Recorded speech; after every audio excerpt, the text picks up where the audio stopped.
serving in the Capitol. I didn't know Officer Hodges yet, but I've come to know him through a couple of things. We've met, but I've watched him testify, and both of these gentlemen have been willing to not just stand as heroes on January 6th, but also do what's necessary to make sure January 6th never happens again. So they're still doing the job in a different way that they swore an oath to do, and that is to protect and to serve, but especially whether it's the Metro Police or the Capitol Police, to protect the Capitol, to protect that area, to protect our democracy. They saved my life. And I just want to be absolutely clear about that. When you look at what that mob was willing to do to try to disrupt the peaceful transfer of power, the fact that they were stopped is because we had brave people like Officer Dunn and Officer Hodges who were willing to do the job they said they would do, even though I think we would all acknowledge they could have used a lot more help at that moment. But I don't want to say a whole lot other than to sort of tee this up and make the point that we all now are facing our own version of January 6th. This time we see them coming. We have the warning that they're on their way.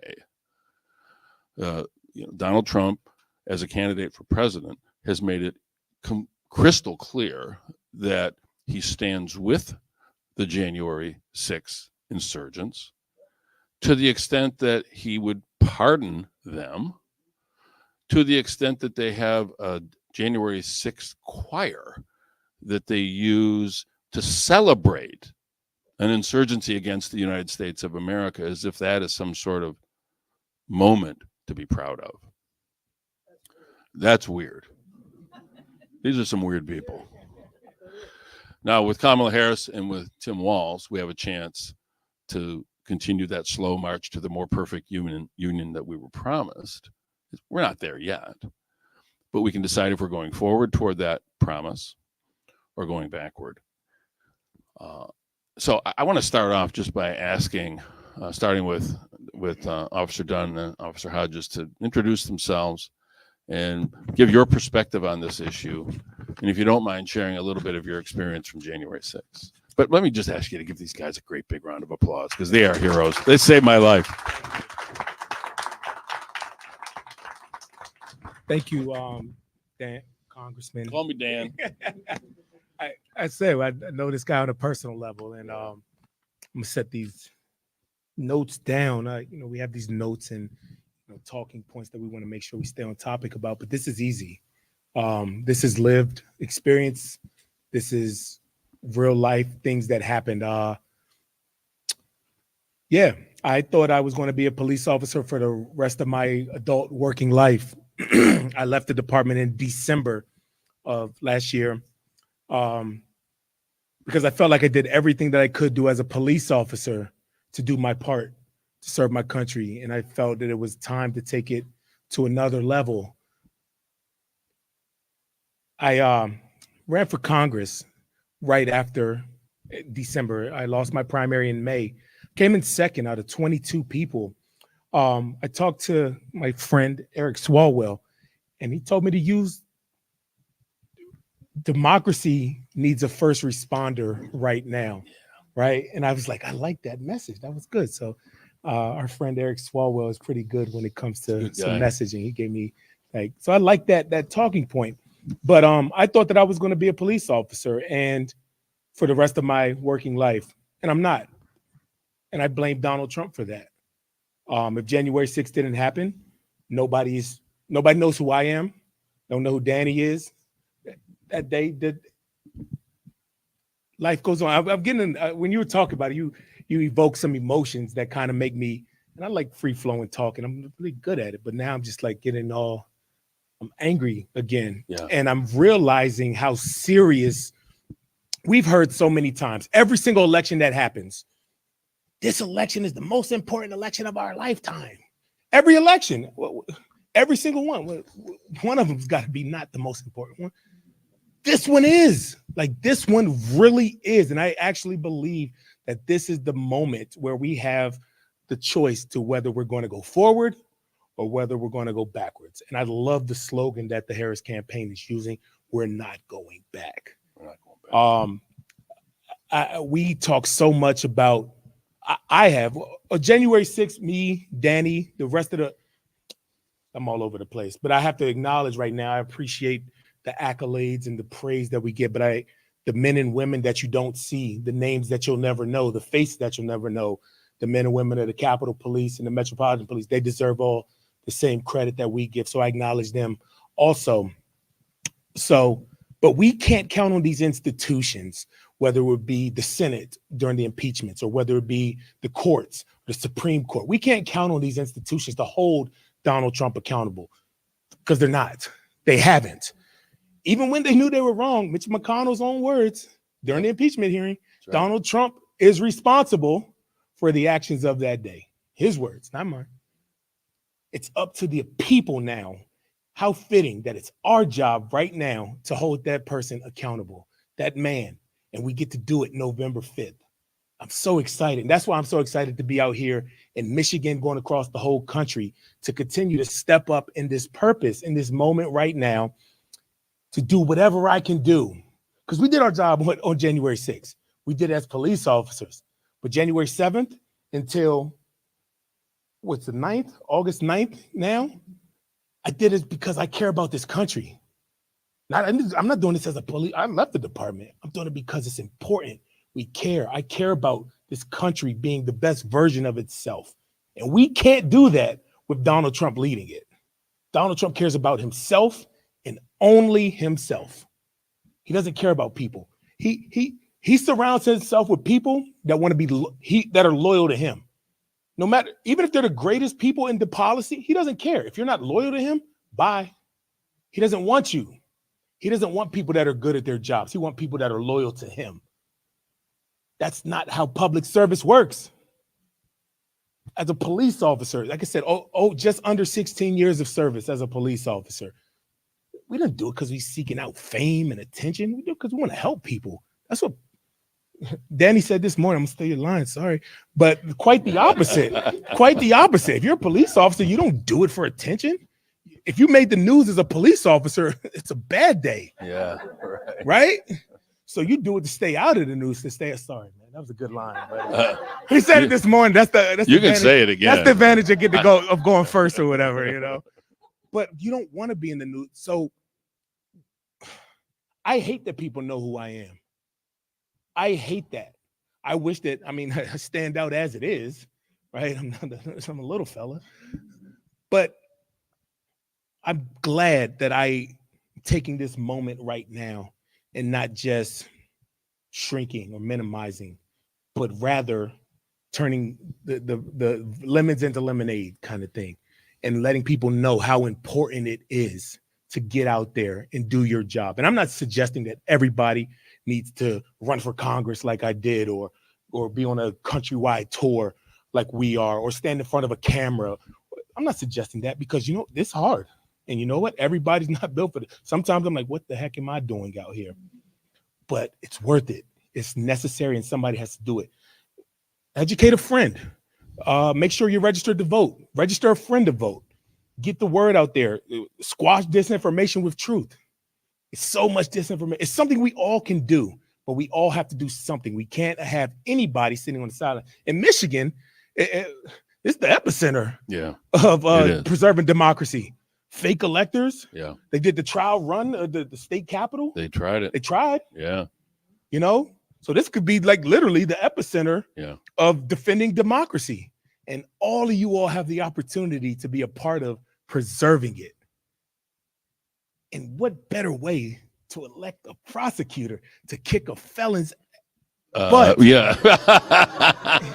What better way? I'm so happy to be here right now in Michigan, to be with my friend Dan and my other buddy Dan. Hey, got together, Dan. It's a good name. Dan. And old Harry right here, So I'm thankful to be here. Thank you. And off to Danny. Let me just say, I've known Harry for a long time since I came to Congress. We chat in the hallways and got to be friends. But I didn't really know Danny before this whole thing occurred. We've been at some events together. And I know, Danny, this is hard, so I'm not going to put you on the spot, but the first image that I saw of you and the first image that the world saw of you was a really painful one. Personally painful, physically painful for you, but I know just hard to see. And the hardest thing for me, Officer Hodges was caught between those doors. You might tell that story. The hardest thing to see was that these were Americans who were prompted by the President of the United States to attack the Capitol of the United States and to attack police officers who swore an oath to protect those very same people. This was not a foreign power. These were people who were led by, motivated by, and directed by the President of the United States to attack. And one of the reasons I keep pointing it out, and maybe, Danny, you might comment on this, you guys took the hit. And you held the line as long as you could until we were able to get out. But, this has been traumatic for a lot of us, probably more so for you than just about anyone. And, we had a few people we lost, as a matter of fact. But I often think to myself, what would those insurrectionists done if they had gotten to some of us? I hate to think what they would have done, because what they were willing to do to you, an officer of the law, makes me really curious about what they might have done if they had made it all the way through. So I know you got some other things you might want to say, but I've always wanted to ask you that question, and I hope you address it. Thank you, Congressman. Thank you all for coming out. Harry, you'll be hearing from my attorneys for stealing my talking points. No, but thank you. So you all might know me because I was in a viral video from the 6th where I was being attacked in the hallway that connects the West Terrace to the crypt. And I worked all that day as an officer of the Metropolitan Police Department, which is the local police department, as opposed to the Capitol Police, whose job is to protect the Capitol building and all the other Capitol grounds. I'm out here today because, unfortunately, I'm still relevant. It's years later, and people are still peddling these lies, this misinformation, and whitewashing the events of that day to try and make it seem like there was no insurrection, or that it was a trap set by the government somehow, or whatever it is that that it was Antifa that did it, or whatever lies they want to say. And it's absolutely unbelievable to me that they can, with a straight face, go out there and say these things to people who believe them.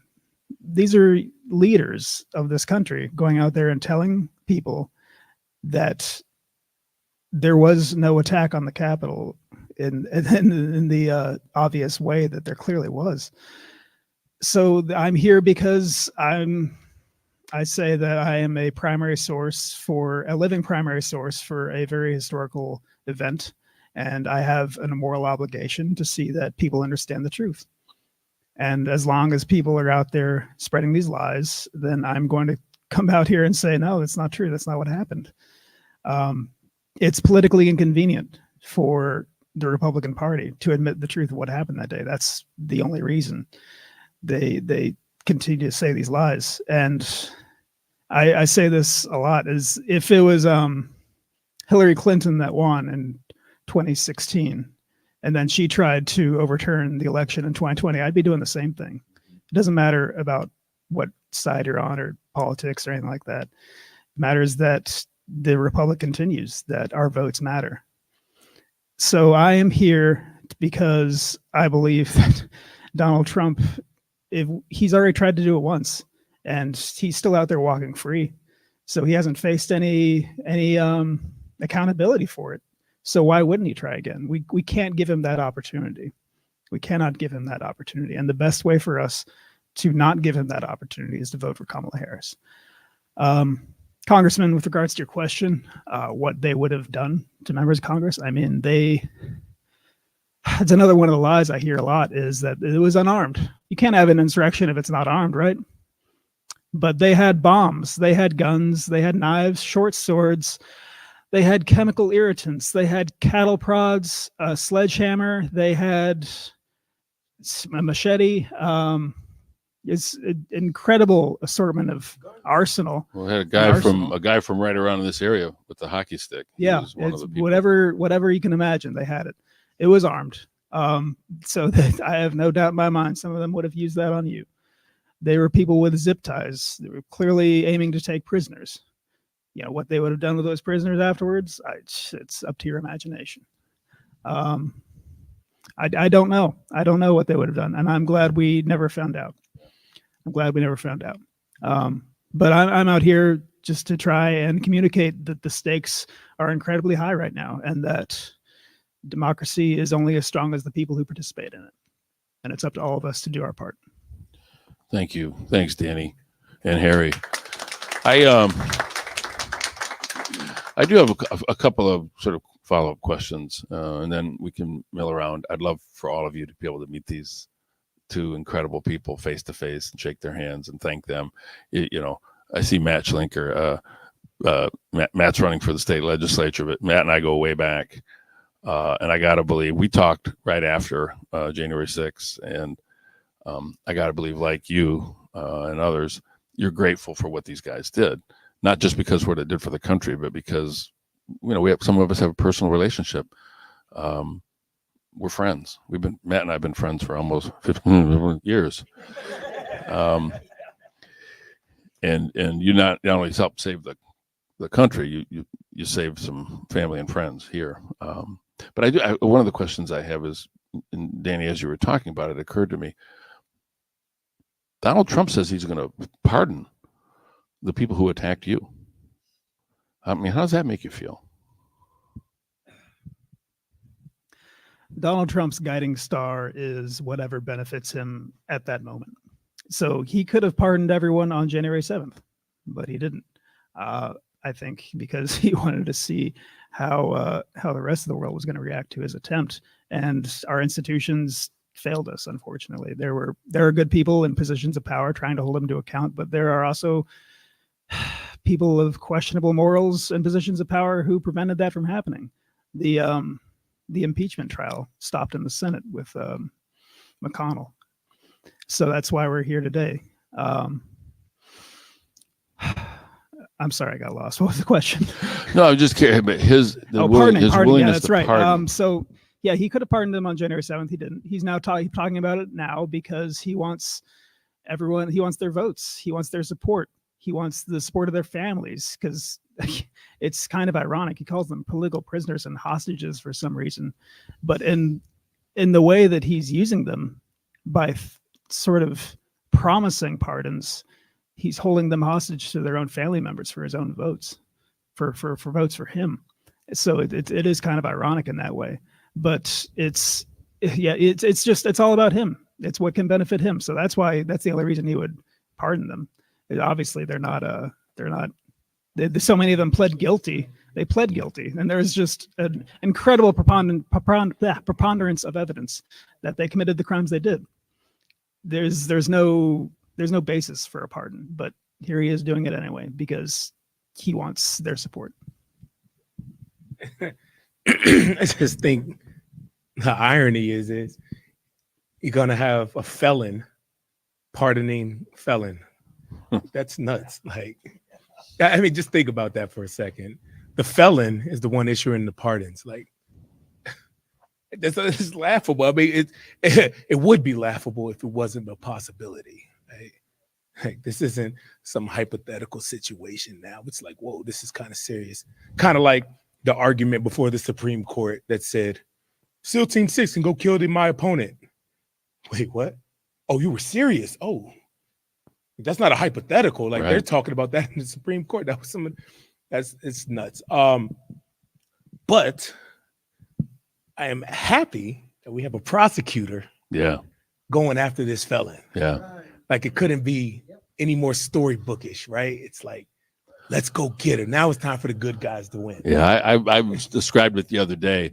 Anybody who's ever walked into a courtroom or watched court proceedings, particularly in a criminal case, there are two tables. There's one table for the people. It's not the prosecutor. When the prosecutor stands up, when Kamala Harris was a courtroom prosecutor or the attorney general or the DA, when she would rise in the courtroom, she would say, "I'm Kamala Harris on behalf of the people." There's another table. Kamala Harris was always at the table for the people. There's another table in the courtroom for the defendant, who has the right to the presumption of innocence, but has to submit their testimony to a jury of their peers. Donald Trump's whole career, he's never sat at the table for the people, but he sure has sat at the table for the defendant an awful lot of times and has lost many, many times. The distinction couldn't be more clear. I mean, that's just that one visual to me is really important. Also, it's kind of interesting that felons can't own firearms. We're going to give this guy nuclear codes. Right. Good. Don't worry about that 9mm. Take this nuclear code. Right. What? And then he can't even vote. Yeah. And he's running. Like, right. Jesus. So you guys are getting around. You've been around the country. One of the things I'm curious about, because the January 6th insurrection is an important moment in American history to itself. But in less dramatic ways, Donald Trump has also demonstrated a willingness to try to intimidate people from having their rights respected. Poll workers, for example. Voters who want to send their votes in by mail. I mean, do you hear about these other sort of less overt threats as you travel around? Do people raise that? Are people aware that there's this other sort of less dramatic, less violent, but clearly serious threat to democracy? It's definitely a serious threat. People are afraid to participate, whether that is being a poll worker or even a pollster, or just it's a threat. It is serious. Everybody here, I'm sure, knows who Shay Moss is now and Ruby Freeman. Why do we know who they are? Because Rudy Giuliani, Donald Trump took them through hell because they were participating in the right in their constitutional rights, and working as poll workers. They're serving their country as poll workers, right? And we don't like that. So we're going to villainize you. And they did. I got the opportunity to meet them and talk to them, and she didn't even want to be called her own name anymore. Like, imagine just doing what you think is right. And now I don't want people to know my name. It's scary. But here we go. Here's the good side of it. It's going to take all of us, right, to push back against them, because they're clear with their intentions. They want to intimidate. In Arizona, I think it went to a last election. They were debating whether they could stand outside of polling places with AR-15s. They had an emergency injunction and everything. This was in Arizona. People will do whatever they can because they know they can't win fairly. What happens when turnout is high? Democrats win. Yeah. Because there are more people who agree with us. There are more of us. They're more sane of us. They're loud. That's why we all need to literally, like you said, one finger can't deliver a blow, but all them fingers coming to a fist, we can all, and I'm not talking violence, right? Like, you have to be clear in that now, because political violence is a thing. And I'm not talking about violence. I'm just talking about everybody sticking together and making sure we are so much more powerful when we are united. And I'm glad to see that this party and the excitement around this party, it's united, and there's so much excitement around this ticket right now. And I couldn't be more happy to be out here. So. That is actually something we talked about this morning in Grand Rapids, is the integrity of elections. So much of it hinges on the people who work in the elections, the poll workers. And first of all, I want to say just how much I love people who work in, call it low prestige jobs, who take pride in what they do. Like, there's not a lot of TV shows about poll workers, but they fulfill an incredibly important role in our society. And if they love what they do and they're good at it, then they deserve as much praise as the president of the United States. So these people are integral to the functioning of our republic, and we need to do everything we can to protect them, make them feel safe, and make them feel like they can continue with the work that they love. And part of doing that is what we're doing now, just making it publicly known that we have their back, that we're going to do everything that we can to protect them physically and legally, from anyone who would see that their jobs not be done, or that their jobs be corrupted, that the election be corrupted. One of the questions, this may be more personal for me, but I work with a lot of people, a lot of members of the House. And there's some of them, just set aside the ones that we don't have to name their names, but the ones that are truly Looney Tunes. We know who we're talking about. Just forget them. What does it mean? How does it feel? Give me your reaction. I don't want to sort of plant the reaction. The silence of some of our colleagues who are on the ballot again running for election, who created the preconditions to the attack on the Capitol, to the attack on you two personally, by validating, normalizing this argument, this falsehood that the election was not a free and fair election. And Harry, you had to look at these guys. Actually, they're mostly all guys. You can say guys when in that context, because the Republican side of the aisle, it looks like they got like a 3D printer in their cloakroom set on middle-aged man, and they just keep kicking them out. But how does it make you feel when you see them not so much speaking up like the nutty ones do, but knowing this is all going on and they just allow it to be normalized? That to me, I think, is more insidious than the overt nutty ones. Yeah, refusing to take an action is in and of itself a choice. And when these people refuse to speak up in defense of the truth, it just demonstrates a breathtaking void of integrity, a shocking absence of a backbone. They are just as if they were screaming it explicitly, saying that they value their job more than the truth. Because that's what would happen, is if they spoke the truth, that they would get voted out of office. Because unfortunately, so many people that they represent have been just inundated with propaganda and lies, and for so long that they can't appreciate the truth when they hear it. And it's going to take work, and it's going to take sacrifice to undo all that damage. But so many of our elected representatives chose not to make that sacrifice or speak up. And the ones that did, well, we've seen what happened to them, like Kinzinger and Cheney. They completely excommunicated from their party. But they made that sacrifice. And we need people who are willing to break with the pack when the pack is so clearly being led astray. So it's sad. It's incredibly frustrating to see people in such positions of power valuing that power over the truth. That's not what it's supposed to be about. I'll give you a specific example. We like story time, right? We're at the library. I used to get story time here when I was a kid. I get story time. We're in the library, so story time, right? After January 6th, I refused to be quiet. I refused to shut up. I got suspended from Capitol Police. People don't know this. 4 separate occasions for speaking out, violating department policy. Good trouble. Good trouble, John Lewis. I like to call it good trouble. Yeah. It was worth it.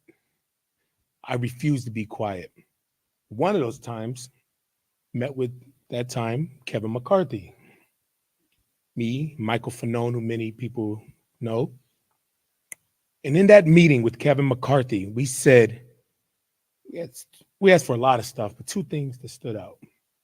We wanted him to denounce what happened on January 6th is bad and stop trying to play both sides and please Donald Trump.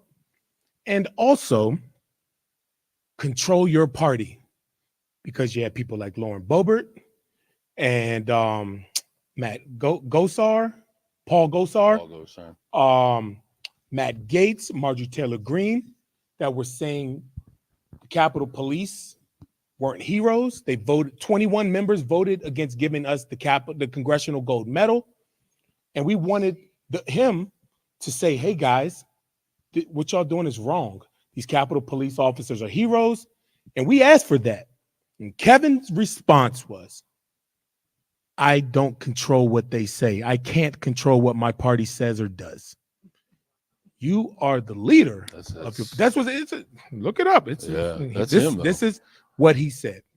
So when you talk about people not having backbone or speaking up, or people remaining quiet, kind of grown to expect it. It sucks, but it's kind of like, all right, I didn't expect much out of you anyway. Yeah. I didn't expect much out of you anyway. And it's really unfortunate when that type of stuff happens. I served at the Capitol Police 12, 24, 35 months after January 6th. Almost 3 full years. I left in December. In December, it would have been 3 full years after January 6th that I continued to serve. And people would ask me, how would I continue to protect these members? How could I see Marjorie Taylor Greene and feel some kind of a way after she'd go on Fox News and belittle us? Yeah. Say we let them in. We gave them guided tours, and I could see her and be responsible as she's walking across the plaza or something like that. How could you do that, Harry? You know what? It's not about Marjorie Taylor Greene. The hell with her. Yeah. It is about that seat that she That's represents. Right. That is right. That seat existed hundreds of years before she did. And if we do our jobs as officers and as American citizens and continue to vote to protect this democracy, that seat will continue to exist 100 years plus after she's gone. So the hell with her. And that seat represents hundreds of thousands, millions of people at a time. In some districts, over millions of people. That's what it's about. It's about those people, to show that those voices matter. And if I say, hey, I can't do my job because of that person, then she wins. Yeah. And the other people, those people in those districts that, whether they like it or not, send that person there to represent them, it's kind of like, that's what it's about. It's about those people. Right. It's not about that person. So I kept that focus, and that helped me remain laser focused on doing the job. The hell with the person. It's about that seat. So, well, I'm gonna add one more question, and then we'll all have a chance to sort of informally say hello. But I want to ask each of you. You know, we have a couple of cameras here, some reporters, a lot of voices here that I know talk to a lot of folks. Elections are decided by the people who decide whether or not they're going to vote, and then by that handful of people who are undecided. So I want you, if you would, if you don't mind, address briefly a message to those voters out there who are not sure if they're going to participate or not sure who they're going to vote for. With January 6th and all that it means, because it means more than one day, but all that this means, just use your own experience to let them know what's at stake. Of the people, for the people, by the people. We are the people. It's not just the congressmen and women, the senators, the president. It's us. So what we see in Congress is supposed to be a representation of us.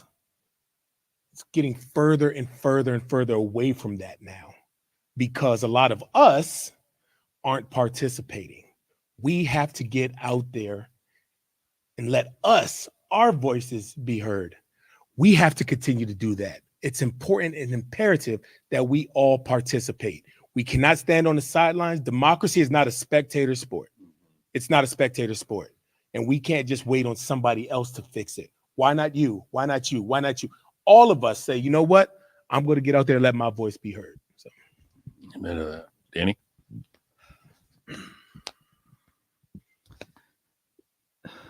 It feels like hyperbole when I say this, but it's really the truth that. Yeah, it's not hyperbole. Oh, is it? Okay. Well, thanks, Joe. But it's this election is about whether or not we want to continue to have democracy. Donald Trump has said that he wants to terminate the Constitution, the basis for all law in the United States. He's said that he wants to be a dictator on day one. He said that if you just vote for me this one time, you won't have to vote ever again. I would like to keep voting. I would like, I don't have any kids, but I would think that people with kids would like their kids to be able to grow up and vote. So if you're undecided right now, this isn't about like tax policy. This isn't about the pleasantly normal things that we used to talk about with regards to politics in the country. This is about the republic. It's about whether you believe we should continue with this great experiment. So if you're undecided, all you really need to decide is whether you believe we should continue to be a democracy. And if you believe that, then you should vote for the candidate who believes the same as you, who believes that every person should have one vote, and that whoever gets the most votes gets to control the direction of this country for so many years. That's what it boils down to. Everything else is just window dressing. Very well said.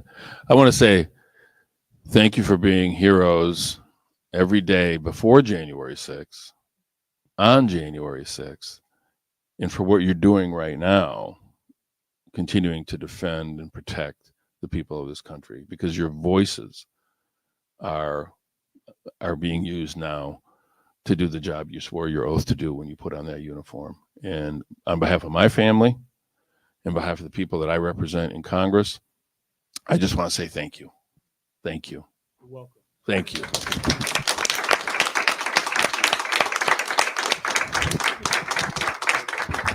All right.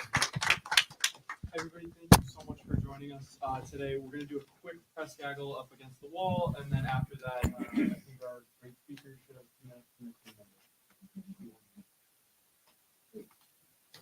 No, I get